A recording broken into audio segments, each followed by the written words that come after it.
À Tribune locale, ce soir, on parle santé.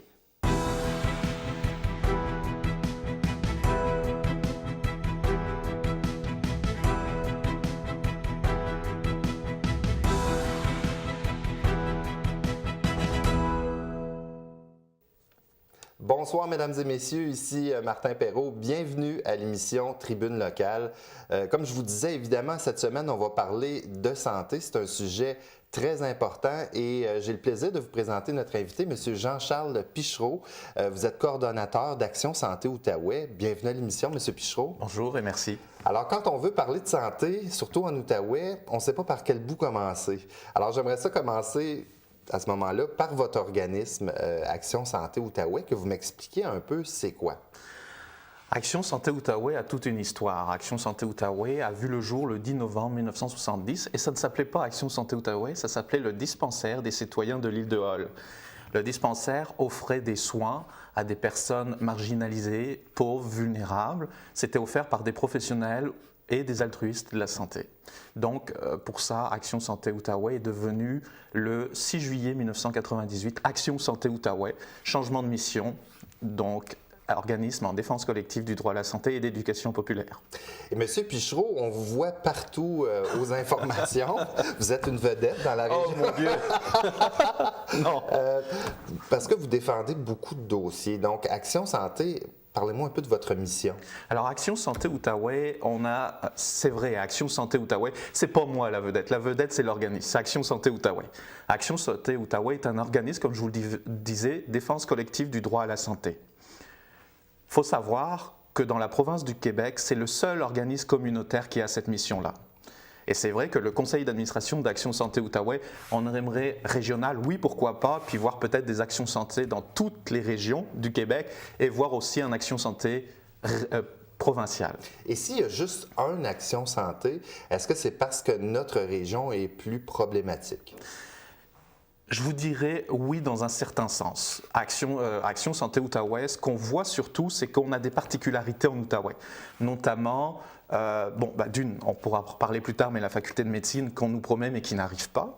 Puis d'autre part, la particularité frontalière avec l'Ontario, qui pose beaucoup de défis. Oui, ça peut être complémentaire, mais ça ne doit pas être la première option des gens d'aller voir de l'autre côté. Et attention, je ne blâme pas les gens qui vont en Ontario, mais qu'on puisse avoir les mêmes services en Outaouais qu'en Ontario.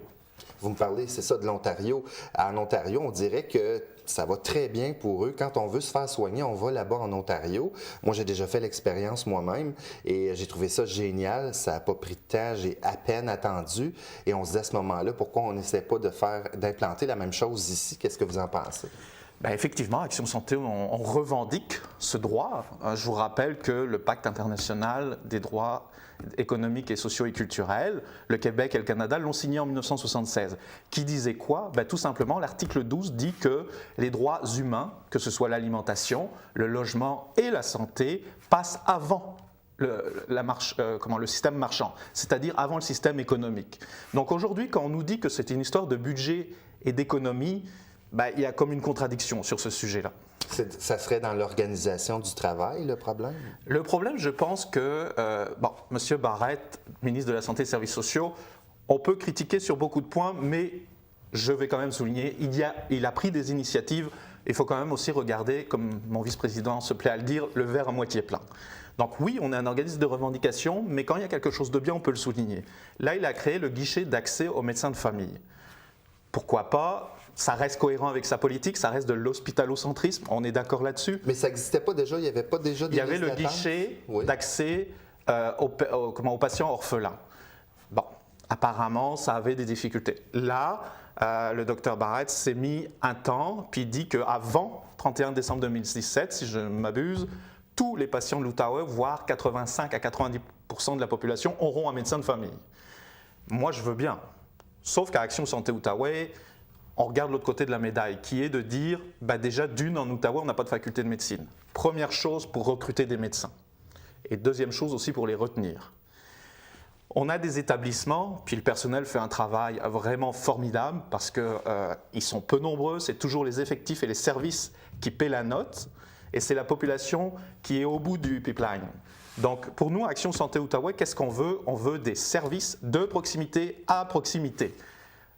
On peut mettre le blâme sur le CISO, mais le CISO a aussi un autre défi qui est de faire face aux gros défis qu'ils ont eu à pallier, notamment au déficit. Le CISO est arrivé il y a à peu près 1 an. Est-ce que, selon vous, ça a apporté jusqu'à maintenant plus de bien?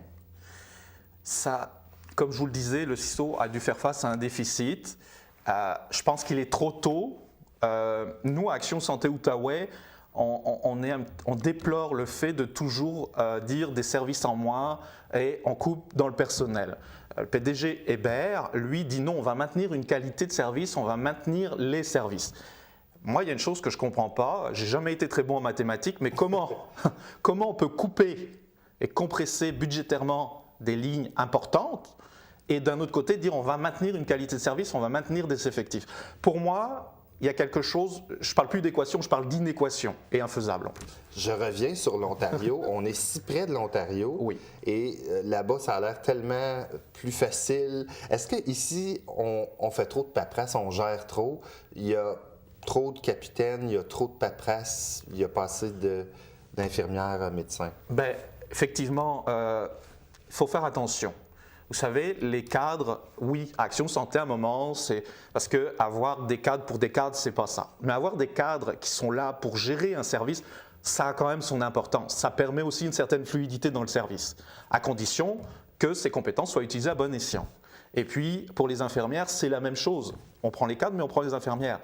Ce qu'on m'a dit du temps du C3S Gatineau, Centre de santé et services sociaux de Gatineau, oui. C'est qu'à l'époque, on perdait l'expertise parce qu'on prenait par exemple une infirmière cardiologique qui s'en allait en infirmière de triage, mais elle n'avait pas l'expertise au triage, d'où certains problèmes qu'on a connus par le passé. Le CISO, pour avoir discuté avec eux, notamment l'adjoint du PDG Hébert, tout ça est en train de se réorganiser. Donc, ce qu'ils nous demandent implicitement, c'est un peu de temps. Vous savez, c'est une fusion d'une fusion avec beaucoup de choses qui se mettent en place, beaucoup de désorganisation et de réorganisation. On va laisser un petit peu le temps. Nous, ce qu'on déplore, c'est quand un service est touché ou quand les effectifs du personnel sont touchés. Et aussi, ce qu'on demande à Action Santé Outaouais, que ce soit à Gatineau, que ce soit Papineau, que ce soit Maniwaki, qu'il y ait l'équité entre l'urbain et le rural. Très important pour Action Santé Outaouais. Là où j'ai un problème, c'est que, par exemple, on va à l'hôpital à l'urgence. On peut attendre 20, 25 heures. Est-ce que ça se peut que ça fait tellement longtemps qu'on essaie de résoudre ces problèmes-là que pour les gens, ce soit devenu acceptable et que ce soit normal que ça prenne tout ce temps-là pour pouvoir avoir accès à se faire soigner? Mais vous savez, Action Santé Outaouais, ça ne m'appartient pas, ça n'appartient pas au CA, ça appartient à la population. Oui, on est un organisme en revendication de droits, mais on est aussi force de proposition alternative. Donc c'est aussi aux citoyens, à la population, de dire ça n'a pas de bon sens. Je rejoins Action Santé Outaouais parce que nous, on y travaille. On les a rencontrés, les cadres justement dont vous parlez. On a rencontré aussi à l'époque le directeur général et le directeur général adjoint du C3S Gatineau pour dire qu'effectivement, il y avait un gros problème et que ça n'avait pas de bon sens. On a fait aussi, Action Santé Outaouais, on a fait une intervention au niveau des listes d'attente. Bon, ça a permis quand même de recruter un technologue et puis voir un petit peu qu'il y avait des problèmes en Outaouais. Action Santé a travaillé fort pour justement essayer de pallier à ça, mais le véritable, je dirais, c'est la population. C'est à la population de nous aider et de dire oui, ces revendications-là, elles ont du bon sens. On ne revendiquera pas pour revendiquer, on revendique parce que pour nous, la santé, c'est un accès universel et sans condition. Et justement, pour un citoyen de l'Outaouais qui veut appeler chez vous pour avoir de l'information, quand on appelle chez Action Santé Outaouais, qu'est-ce qui se passe? Quel service direct vous offrez? Donc, moi, je vous appelle, là, puis je ne suis pas content parce que j'ai attendu 20 heures à l'urgence.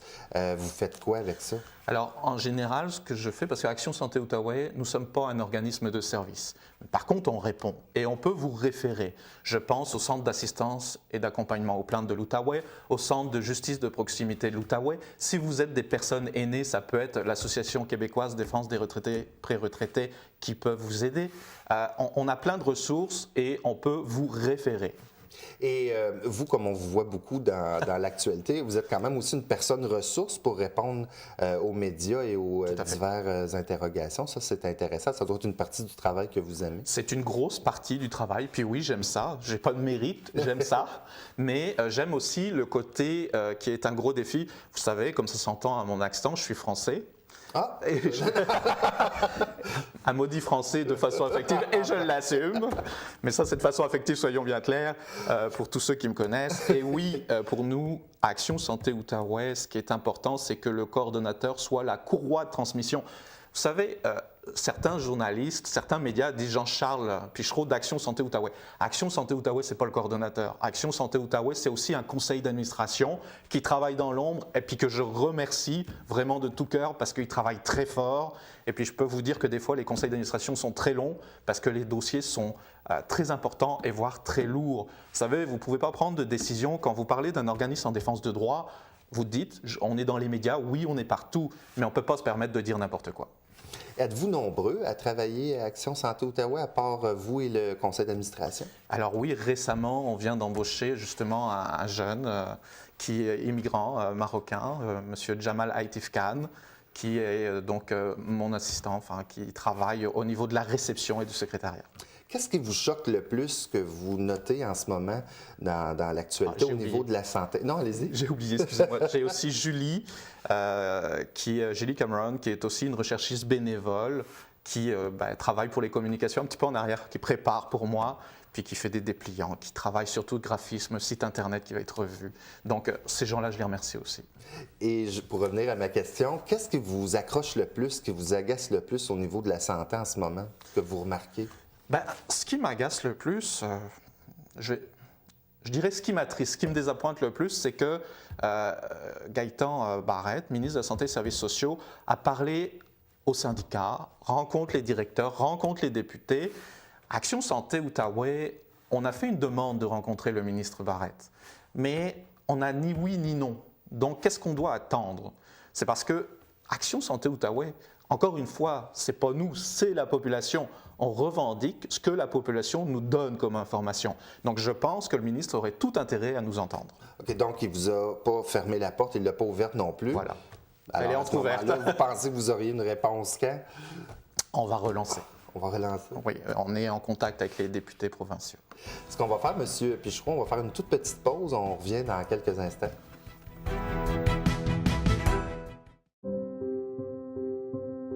Ça m'aide à courir. Ça m'aide à nager.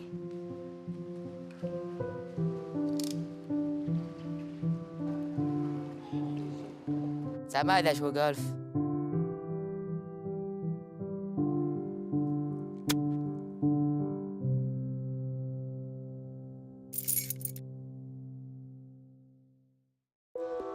La première fois que je l'ai fait, j'étais vraiment nerveuse. J'ai même demandé à ma cousine de me rassurer. Comme elle l'avait déjà fait avant, elle savait comment ça se passerait. J'ai pris mon courage à deux mains et j'ai fait mon premier don de sang. Depuis mon premier don de sang, je ressens le besoin de poser ce geste le plus souvent possible. Et j'ai découvert que se sentir utile et sauver des vies, ça aussi, ça procure des sensations fortes. De retour à Tribune locale avec notre invité de cette semaine, Jean-Charles Pichereau d'Action Santé Outaouais. Monsieur Pichereau, j'aimerais qu'on parle de l'accès à des médecins de famille. Là, vous m'avez parlé tantôt du fameux nouveau guichet. Guichet d'accès aux médecins de famille. Bon. En ce moment, selon vous, décrivez-moi la situation pour avoir un médecin de famille en Outaouais. On attend-tu encore bien longtemps? Oui, en fait, pour tout l'Outaouais, il faudrait encore, je crois, c'est 97 à 100 médecins. Cependant, vous savez que le ministère accorde un nombre de places de médecins. Pour ce qui est du CISO, le Centre intégré de santé et services sociaux de l'Outaouais, ils en avaient 33, mais ils ont reçu 23 candidatures. Donc, ça nous posait question à Action Santé Outaouais. Puis, comme je vous disais, nous, notre défi en Outaouais, ce n'est pas de les retenir, c'est d'abord de les recruter. Donc, la faculté de santé, pour nous, c'est inévitable. Il faut qu'elle se fasse. Les députés nous disaient oui, 2016 est passé, 2017 est sous réserve. Donc, nous, on ne veut plus de promesses, on ne veut plus de blabla, maintenant il faut des actions concrètes. Qu'est-ce que vous pensez de l'immigration? Il y a beaucoup de gens qui viennent au pays, qui sont au Québec, qui là-bas travailler en santé, ici doivent reprendre des cours, tout remettre à niveau. J'aimerais ça vous entendre là-dessus. Alors vous savez, même moi, j'ai un médecin immigré. Oui. Donc oui, effectivement, quand ils arrivent ici, puis ça c'est le collège des médecins qui demande justement d'abord, pour certains, de repartir faire des cours, notamment pour des spécialistes, pour des médecins généralistes aussi, et des fois encadrent même avec un permis restrictif. C'est quoi un permis restrictif? C'est qu'il peut le faire seulement de la médecine et dans certains domaines précis. Il ne peut rien faire d'autre, il ne peut même pas travailler au Tim Hortons. Et justement, est-ce qu'au Québec, on est trop paperasse, trop difficile avant de pouvoir dire à quelqu'un qui a peut-être travaillé là-bas dans son autre pays 10 ans en médecine, qui est excellent, puis il arrive ici, il fait autre chose, comme vous dites, au Tim Hortons ou quelque chose. Mais c'est choquant un peu. Oui, je vais souligner quand même quelque chose. Oui. Comme je vous le disais d'entrée de jeu, ministre Barrette, c'est vrai qu'il a fait beaucoup de choses, il a initié, mais au moins il initie quelque chose. Ce sera bon, ce sera pas bon, on jugera après. Pour l'instant, il essaie. Donc on va voir ce que va donner ce fameux guichet d'accès aux médecins de famille qui va être centralisé à Québec.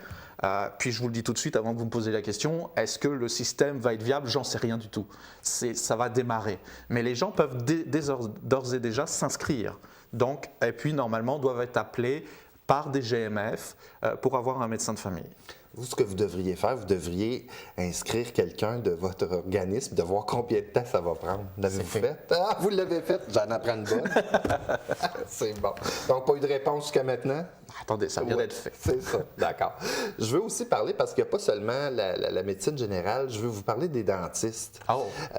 Vous savez, par exemple, beaucoup de gens travaillent au gouvernement dans notre région, donc ils ont une couverture au niveau des frais dentaires.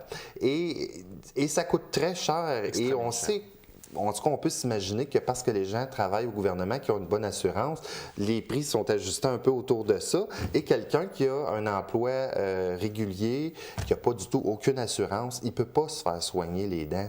Je veux entendre votre opinion. Pour nous, les dents, les yeux, les oreilles, aujourd'hui au Québec, c'est un petit peu vu comme un luxe en termes de santé.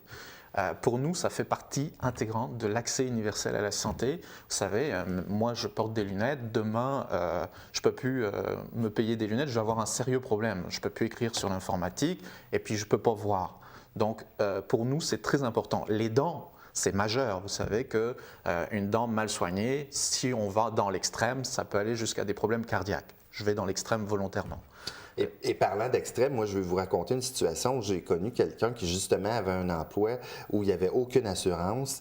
Il a été obligé d'aller à l'hôpital parce qu'il ne pouvait pas se payer le dentiste. De l'hôpital, on n'a pas trop voulu l'aider. Finalement, il y avait de l'infection là-dedans. Ça devenait dangereux. Il a réussi à se faire soigner, savez-vous comment?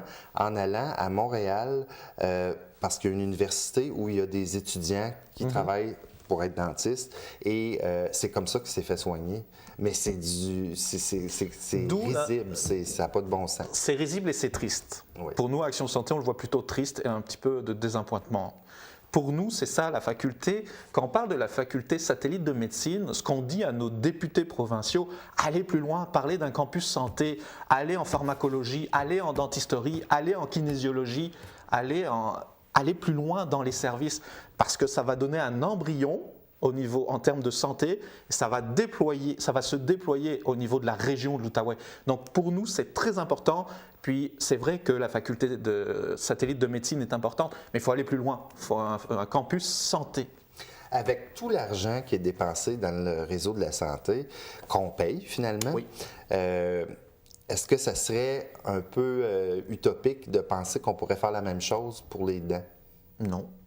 Parce que ça coûte déjà tellement cher.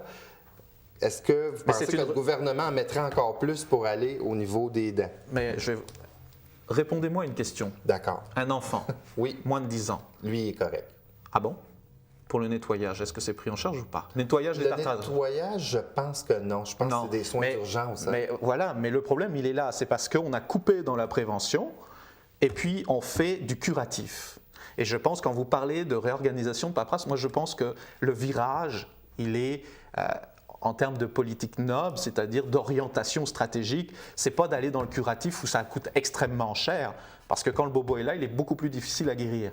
Par contre, si on était dans le préventif, un système préventif, et Action Santé Outaouais, on prône le préventif.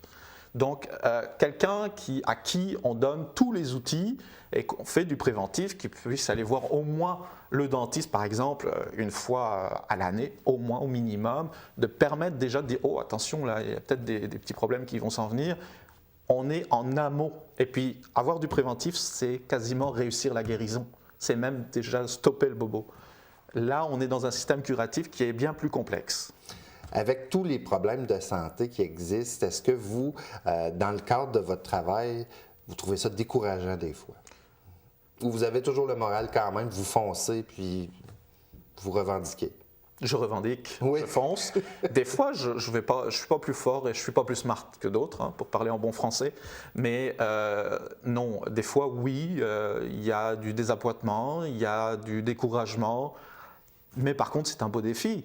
Puis, il faut voir, la défense de droit, c'est reconnu par notre gouvernement, et puis il nous demande par contre, parce que notre organisme est financé par le bailleur de fonds qui s'appelle le Secrétariat à l'action communautaire et aux initiatives sociales, donc le SACE, Secrétariat à l'action communautaire autonome et aux initiatives sociales, qui dépend du ministère du Travail et de l'Emploi et de la Solidarité sociale.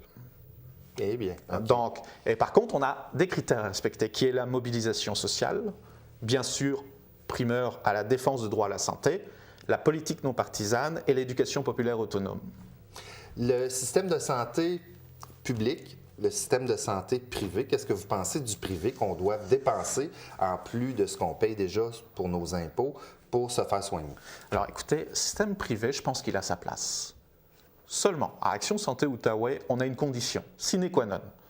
Le système privé doit être un système complémentaire, qui était d'ailleurs l'origine au CLSC. Les CLSC étaient un service de première ligne communautaire et système public, et les GMF étaient en complémentarité.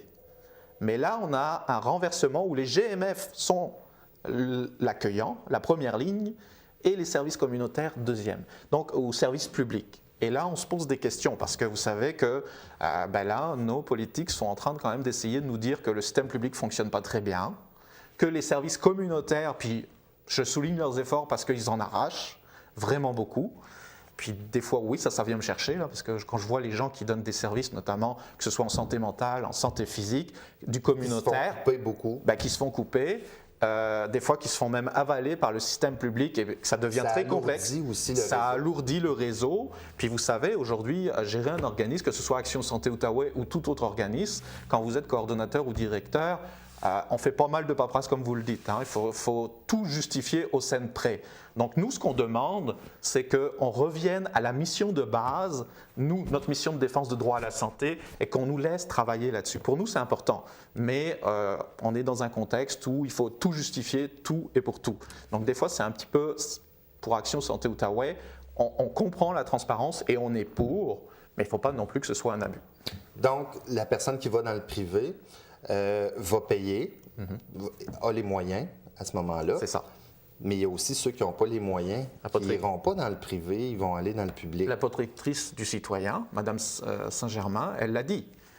Elle l'a écrit dans la presse. Il y a un système à deux vitesses. Le système des mieux nantis, système privé, ça va bien, les gens ont l'argent donc ils peuvent. Puis l'autre système où c'est le service public qui va offrir ce qu'il va pouvoir offrir. Parce que quand vous coupez des services et quand vous réduisez les effectifs, effectivement, vous attendez. Puis Dieu sait qu'on attend. Qu'est-ce que vous pensez des nouveaux pouvoirs des pharmaciens qui peuvent maintenant prescrire sans qu'il y ait eu un médecin qui fasse la prescription? Je pense que c'est commencé. J'aurais aimé savoir vos commentaires là-dessus. Ça doit aider un petit peu à désengorger. Alors, vu que je n'ai pas les connaissances, mais par contre, je peux déjà vous annoncer que l'Association québécoise Défense des retraités et pré-retraités et en partenariat avec Action Santé Outaouais et l'Ordre des pharmaciens du Québec va venir faire une présentation en café-rencontre sur les 7 nouvelles activités du pharmacien. Donc je crois que ce sera à Elmer, Gatineau, puis j'en oublie un. Elmer, Gatineau, Hull. OK. Puis pourquoi pas Buckingham. On en parlait un petit peu tantôt, les organismes communautaires, des coupures au Gétami, des coupures un peu partout, ça alourdit le réseau. À ce moment-là, est-ce qu'on essaie de tout renvoyer vers l'hôpital? C'est le danger. Il faut qu'on travaille. Puis Action Santé Outaouais, on l'a toujours dit, il faut que tout le monde s'assoie autour de la table et qu'on discute et qu'on ait une vraie synergie de travail pour la santé. Que ce soit du privé, du public, du communautaire. Asseyons-nous autour de la table, discutons, disons qui peut faire quoi, comment, et que ce soit efficient. Parce que en ce moment, il y a quand même des enjeux, une gamique qui est de diviser pour mieux régner. C'est pas bon. Il faut s'asseoir autour de la table, de voir, parce que le grand gagnant de ce consensus autour de la table, ça va être la population. Monsieur Pichereau, est-ce que vous pensez qu'on va voir le bout à un moment donné de tous ces problèmes-là, puis que ça va s'améliorer, mais pour vrai, qu'il y a une vraie différence dans l'amélioration des soins de santé? Il faut toujours avoir de l'espoir. Oui, toujours. Vous en avez? Oui, j'ai toujours de l'espoir. Puis, on discute. Je sais que les revendications arrivent aux députés provinciaux. Il y a dernièrement une députée qui nous a dit écoutez, on parle de vous même jusqu'à l'Assemblée nationale. Donc, ça veut dire qu'on apporte des choses. Puis, il faut être critique, il faut être revendicateur, mais il faut être aussi constructif. Là, vous m'avez annoncé de bonnes nouvelles. Premièrement, c'est le 45e anniversaire d'Action Santé Outaouais, donc bonne fête Action Santé Outaouais. Et vous me disiez que la députée Maryse Gaudreault, justement, mardi le 19 avril, est censée faire une annonce à l'Assemblée nationale. Exact. Donc, bravo pour Action Santé Outaouais. Et encore une fois, Action Santé Outaouais, ce n'est pas moi. Oui, c'est moi qui parle aux médias, mais Action Santé, c'est plein de gens qui travaillent dans l'ombre, que je remercie, notamment le conseil d'administration, nos bénévoles et mon assistant. Et justement, qu'est-ce qu'un citoyen peut faire pour aider Action Santé Outaouais? Alors, il peut soit s'inscrire à Action Santé Outaouais, payer une carte de membre de 10 $, et ça lui permet d'assister à tous les colloques, à tous les cafés-rencontres, et on fait aussi des ateliers en défense de droit. Et puis là, on est en train de préparer justement un atelier sur la prévention et les soins bucco-dentaires et les risques que ça peut apporter si on n'y prête pas attention. Et au cours des prochaines semaines, sur quel dossier Action Santé se concentre un peu? Est-ce qu'il y a des choses particulières en ce moment qui se passent que vous devriez nous effectivement, on est en train de travailler depuis 2010-2011. Action Santé Outaouais travaille sur la création d'une clinique communautaire ou publique à tarif abordable. C'est en cours. Je ne peux pas vous en dire plus, mais c'est en cours et on travaille fort. Monsieur Jean-Charles Pichereau, bon 45e anniversaire pour votre organisme. Merci beaucoup d'avoir participé à notre émission. On va vous réinviter. C'était très intéressant. Merci, Monsieur Pichereau. Merci beaucoup. Bienvenue. Alors, c'est déjà tout pour l'édition de cette semaine de Tribune locale. Si vous avez des commentaires, des informations à nous envoyer, nouvelles avec un S, @tvc.qc.ca. Ici Martin Perrault, au nom de toute l'équipe, je vous souhaite une excellente soirée. Au revoir.